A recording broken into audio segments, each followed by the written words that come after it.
ગુજરાતભરના તાજા અને સચોટ સમાચાર મેળવવા માટે અમારી રાષ્ટ્રીય સમાચાર ચેનલને સબસ્ક્રાઇબ કરો અને બેલ આઇકન પર ક્લિક કરો।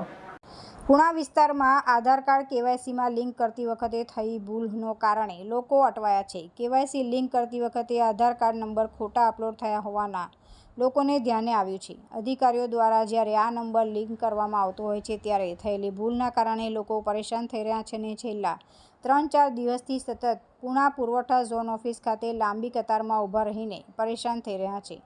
લોકો માની રહ્યા છે કે તેઓ કલાકો સુધી લાઇનમાં ઊભા રહે છે અને અન્ય લોકો સરળતાથી પોતાનું કામ કરીને પાછલા બારણે નીકળી જાય છે।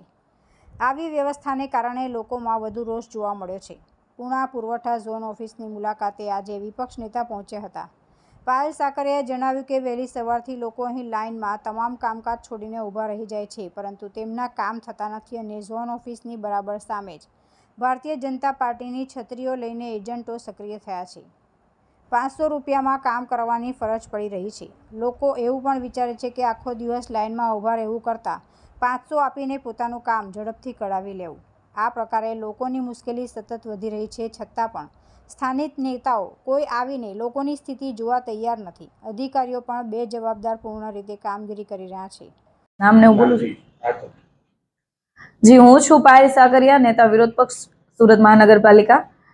છેલ્લા 15 દિવસથી જ્યારે કેવાયસીનું કામ ચાલી રહ્યું છે ત્યારે બહુ બધી ફરિયાદો આવી રહી છે અલગ અલગ પુરવઠા ઝોન વિભાગમાંથી, જે લોકો હેરાન થઈ રહ્યા છે, જે એમને મુશ્કેલીનો સામનો કરવો પડી રહ્યો છે। એ બાબતે અમારી પાસે ફરિયાદ આવી। આજે પુણા ઝોનમાંથી 2-4 જે કાર્ડ ધારકો હતા એમને ફરિયાદ આવી, એટલે હું અને મારા સાથી નગરસેવક મહેશભાઈ આણગણ ને શોભનાબેન કેવડિયા, અમે લોકો પુરવઠા ઝોન ઓફિસ પુણા પહોંચ્યા।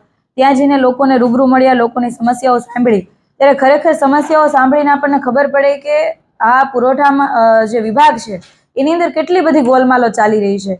આપણને બધાને ખબર છે કે જો આધાર કાર્ડ લિંક કરવું હોય તો આધાર કાર્ડ નંબર સાચો હોવો જોઈએ, ફિંગરપ્રિન્ટ હરખી આવવી જોઈએ તો આધાર કાર્ડ લિંક થાય, પરંતુ કેટલા બધા લોકો એવા હતા કે જેમના રાશન કાર્ડની અંદર બીજા કોઈનું આધાર કાર્ડ લિંક છે। કેટલા બધા લોકો એવા હતા કે જેમના આધાર કાર્ડ બરાબર છે, નામ બરાબર છે, એડ્રેસ બરાબર છે, જન્મ તારીખ બરાબર છે, પરંતુ જે આધાર નંબર જે છે એના છેલ્લા 4 આંકડામાં પ્રોબ્લેમ છે। તો ખોટા નંબરનો જે આધાર કાર્ડ છે તો એ કઈ રીતના પહેલા તો લિંક થઈ શકે, પહેલો સવાલ આ છે। અને અઢળક લોકો હતા કે જેને આ બધી મુશ્કેલીનો સામનો કરવો પડતો હતો। આ બાબતે અમે જ્યારે ઝોનલ અંદરના અમે અધિકારીને બી મળ્યા, એટલે એ લોકોએ પણ એની રીતના ઉડાવ જવાબ આપ્યા, પરંતુ મહત્વનો સવાલ એ હતો કે પુરવઠા ઝોન ઓફિસની બહાર ખૂબ મોટી સંખ્યામાં લાઈન હતી, લોકો હેરાન થતા હતા, લોકો 4 વાગ્યાના લાઈનમાં ઊભા હતા, 11 વાગે પણ એમનો વારો નહોતો આવ્યો। અને બીજી બાજુ એક્ઝેક્ટ એ બહાર સમજો ને કે 5 મીટરનું અંતર નહીં હોય એટલા અંતરમાં ત્યાં પેલા એજન્ટો બેઠેલા હતા, એમને 500 રૂપિયા આપો તો તાત્કાલિક ઊભા કરી દે કેવાયસી, પરંતુ જો તમારે લીગલી અને કાયદેસરને જે મફતમાં થાય છે એ કરાવવું હોય તો તમારે ધક્કાઓ ખાવા પડે।